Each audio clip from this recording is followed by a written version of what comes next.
नमस्कार दोस्तों, आप देख रहे हैं हॉरर स्टोरी डार्क।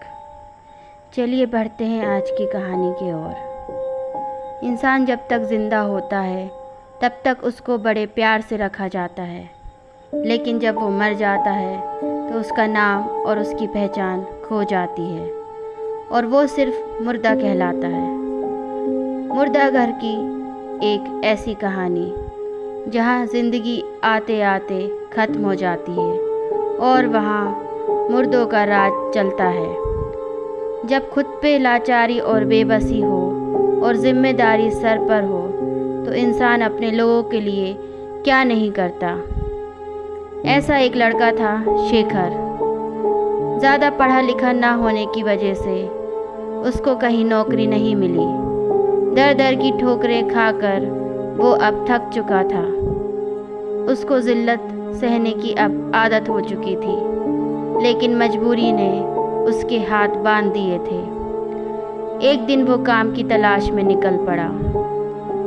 उसके एक दोस्त पास ही के सरकारी दवाखाने में सफाई का काम करता था। उसने अपनी कहानी शंभू, जो दोस्त है उसको बताई। शंभू ने कहा कि मैं जहाँ काम करता हूँ वहाँ चल मेरे साथ, शायद कोई काम मिल जाए। शंभू शेखर का बहुत पुराना दोस्त था। कभी एक गांव में साथ घूमा करते थे। शहर आने के बाद वो दोनों कभी मिले नहीं थे। फिर भी शंभू ने शेखर की मदद की। शेखर को सफाई का काम मिल गया। मरता क्या ना करता। शेखर को काम की तलाश तो थी ही, वो अब पूरी हुई और काम घर के पास में था तो अब उसको ज़्यादा तकलीफ़ नहीं थी। वो रोज़ सुबह सफाई के लिए दवा खाने जाता और शाम को चला आता। ऐसे उसको काम चालू हुआ। शंभू से भी अब रोज़ की मुलाकात होने लगी थी। अब शेखर को महीना होने को आया था। पगार का दिन था। पगार हाथ में आते ही शेखर को बड़ा अच्छा लगा। भले ही कम सही, लेकिन ज़रूरत के लिए पैसे मिलना बहुत बड़ी बात होती है। उसके बाद शंभू का पैसे लेने का नंबर था। उसको शेखर से भी 2 गुना पगार मिली। ये देखकर शेखर हैरान रह गया। ये कैसे हुआ?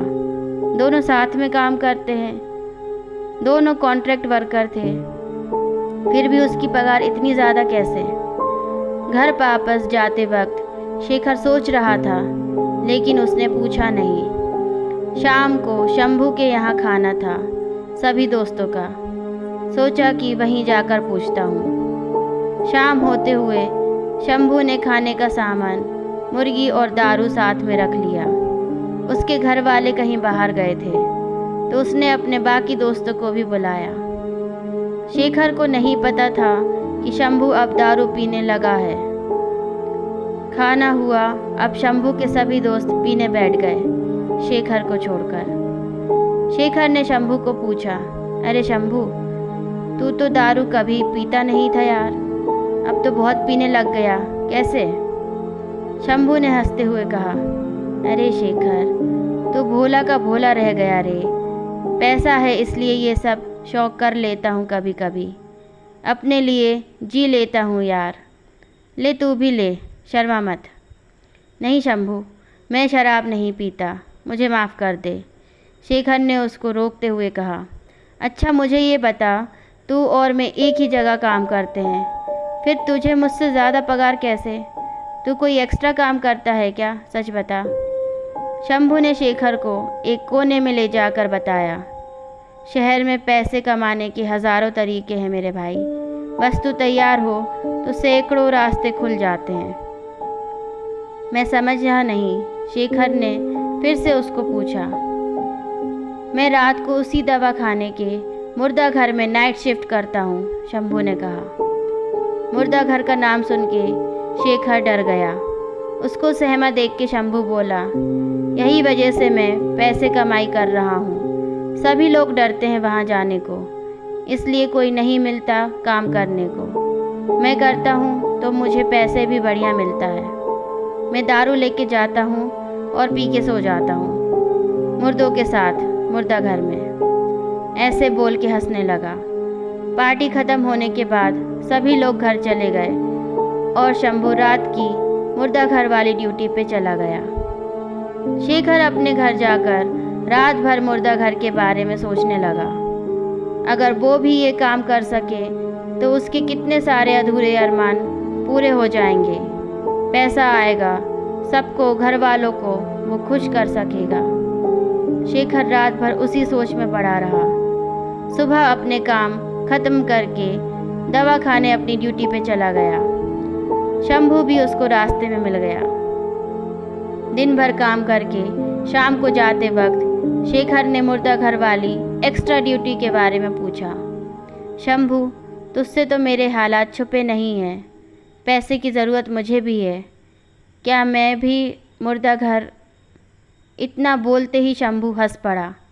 अरे शेखर मेरे भाई, तू मुर्दों के बीच में कैसे रहेगा? तू तो दारू भी नहीं पीता मेरे यार। मुर्दों के बीच में रात भर रुकना कोई खाने का काम नहीं है, समझा? शेखर ने एक बार शंभू की तरफ देखा और कहा, मुझे पता है, लेकिन मैं ये कर सकता हूँ।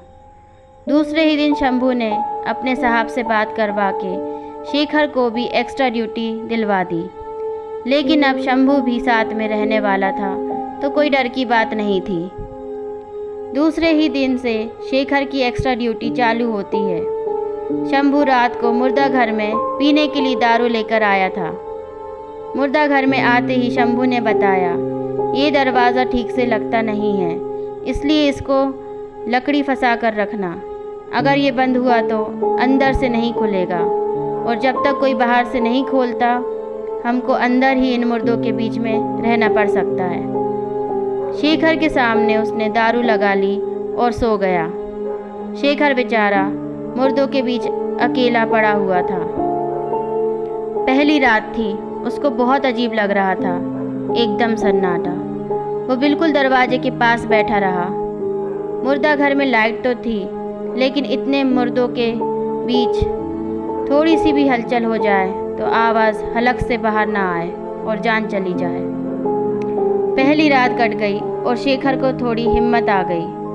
अब दोनों रोज़ मुर्दा घर में ड्यूटी करने लगे। कुछ रोज़ बीत जाने के बाद यहाँ काम करना शेखर को बहुत आम लगने लगा। दिन गुजरते गए, पैसा आने लगा तो शेखर के बहुत से काम होने लगे। उसके घर वाले भी बहुत खुश थे। सब कुछ सही चल रहा था। एक रात उस मुर्दा घर में एक आधा जला हुआ मुर्दा आया। उसको एक पलंग पे लिटा के सब चले गए। वो देखते हुए बहुत ही भयानक दिख रहा था। उसकी लाश को एक जगह लगाकर शेखर आराम कर रहा था। इतने में बाहर हल्ला सुनाई दिया। शोर सुनकर शेखर बाहर देखने गया। उसने शंभू को उठाया। शंभू दारू पीकर सोया हुआ था। रात के करीब 1 बज चुके थे। उसकी दारू अब उतरने लगी थी। वो उठकर बैठ गया, लेकिन वो बाहर नहीं आया। कोई उसको दारू पीकर पकड़ लेगा तो नौकरी जाने का खतरा था। शेखर दरवाजे को लकड़ी फंसाकर चला गया। बाहर दवाखाने के ग्राउंड में भीड़ थी। इधर शंभू उठकर बैठ गया। उसको बिल्कुल खबर नहीं थी कि कोई नया मुर्दा आया है। एकदम से ज़ोर की हवा सामने की खिड़की से आई और दरवाजे की लकड़ी सरक गई और दरवाज़ा बंद हो गया। अब शंभू की दारू पूरी तरह से उतर गई। वो डरने लगा। एकदम से एक पलंग से कुछ हिला, ऐसा महसूस हुआ। शंभू पूरा पसीने से तर हो गया। वो उठकर देखने लगा। मुर्दा घर बहुत बड़ा था। उसने चारों तरफ देखा, कुछ भी दिखा नहीं। अब कुछ ज़्यादा ही हलचल दिखने लगी और वो जला हुआ मुर्दा पलंग पर बैठ गया। वो भयानक आवाज़ सुनकर इंसान की रूह तक कांप जाए। उसके शरीर से खून निकल रहा था।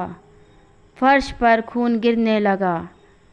बहुत जलने की वजह से चमड़ी लटक रही थी। उसकी एक आँख भी फूट चुकी थी। वो इतना जल चुका था कि कई जगह हड्डी तक दिख रही थी। ऐसा डरावना रूप देखकर शंभू के होश ही उड़ गए। वो सब कुछ दिल दहला देने वाला था। शंभू चिल्लाने लगा, ज़ोर से दरवाज़ा ठोकने लगा, लेकिन उसकी आवाज़ सुनने वाला कोई नहीं था। वो मुर्दा उठा और शंभू तक आया। उसको आता देख शंभू के सीने में बहुत तेज़ दर्द होने लगा, सांस फूलने लगी और डर के कारण जगह पर ही उसकी मौत हो गई। इधर शेखर इस बात से बेखबर। वहाँ एक आदमी आया था, सब उसको सुन रहे थे। वो पागल जैसा था। साहब, अभी जो लाश यहाँ लाई है वो लाश नहीं, एक जीता जागता शैतान है। वो लाश जिंदा है साहब, उसमें शैतान समा गया है। वो जहाँ जाती है वही मौत होती है साहब। वो विनती कर रहा था, लेकिन पागल दिखने के कारण उस पे किसी ने ज़्यादा ध्यान नहीं दिया और उसको भगा दिया। शेखर को एकदम से याद आया कि शंभू अंदर है। वो जल्दी से मुर्दा घर पहुंचा। दरवाज़ा बंद था। उसने झट से खोला और सामने देखा कि शंभू नीचे गिरा हुआ है। वो लाश अपने पलंग पर ही थी। उसने शंभू को उठाया, लेकिन वो उठा नहीं। शेखर ने डॉक्टर को बुलाया। उसको देखने के बाद डॉक्टर ने कहा, शायद इसको दिल का दौरा पड़ा था, ये मर चुका है। शेखर एकदम सुन्न रह गया।